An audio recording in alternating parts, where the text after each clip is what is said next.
पंजाब के गवर्नर गुलाब चंद कटारिया आज अमृतसर पहुंचे हैं।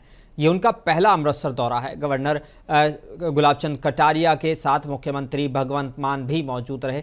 दोनों एक साथ गोल्डन टेम्पल में मत्था टेकने पहुंचे। बता दें कि सोमवार से मानसून सेशन की शुरुआत हो रही है। गौरतलब है कि सोमवार से गवर्नर कटारिया की तरफ से पंजाब विधानसभा का सेशन बुलाया गया है। पंजाब गवर्नर कटारिया ने इसी साल 31 जुलाई को पदभार संभाला था, जिसके बाद मुख्यमंत्री भगवंत मान से भविष्य के संबंधों में पूछा गया तो उनका जवाब था ये वक्त बताएगा।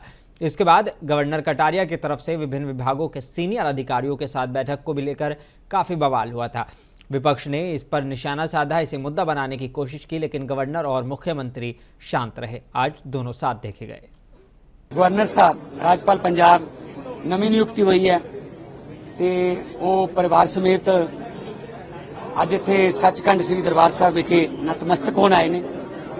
अज अरदास करन आए ने पंजाब दे भले दी, देश दे भले दी, शांति दी। सो स्वागत भी उन्हां दा पंजाब च नवे गवर्नर बनने ते नाल नाल परमात्मा समर्थ ते बल बख्शे के असी पंजाब दे जो भी साडे अधिकार खेतर ने असी अपने अधिकार खेतरां दे अधीन पंजाब दे लोकां दी, देश दे लोकां दी सेवा करदे रहिए।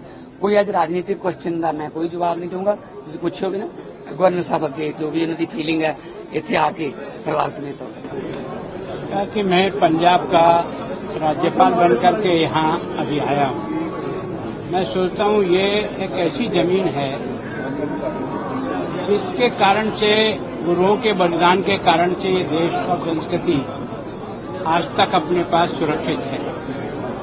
और मैं सोचता हूँ इस गोल्डन टेम्पल में माथा टिकाने के लिए देश का जन जन ये प्रयास करता है कि मेरे को भी ये मौका मिले कि मैं भी यहाँ माथा टिकाकर ये आशीर्वाद लूं कि मैं ईमानदारी से काम करूं, जनता का सेवक बनकर काम करूं, पंजाब के विकास के लिए, चंडीगढ़ के विकास के लिए जो कुछ भी मेरे को प्रभु ने अब तक सिखाया है उसको मैं ठीक प्रकार से जमीन पर उतार सकूं। तो मैं सोचता हूँ यह जो शक्ति है, जहाँ से माथा टेक करके मैं ये आशीर्वाद लेकर जा रहा हूँ कि मैं मेरे काम में सफल हूँ, अमन चैन और शांति बनी रहे, भाईचारा बना रहे और देश तरक्की के रास्ते पर आगे बढ़े, उसमें हम लोगों का भी सहयोग हो। इसी के लिए मैं यहाँ माथा टेक करके आशीर्वाद देने के लिए आया हूँ। आप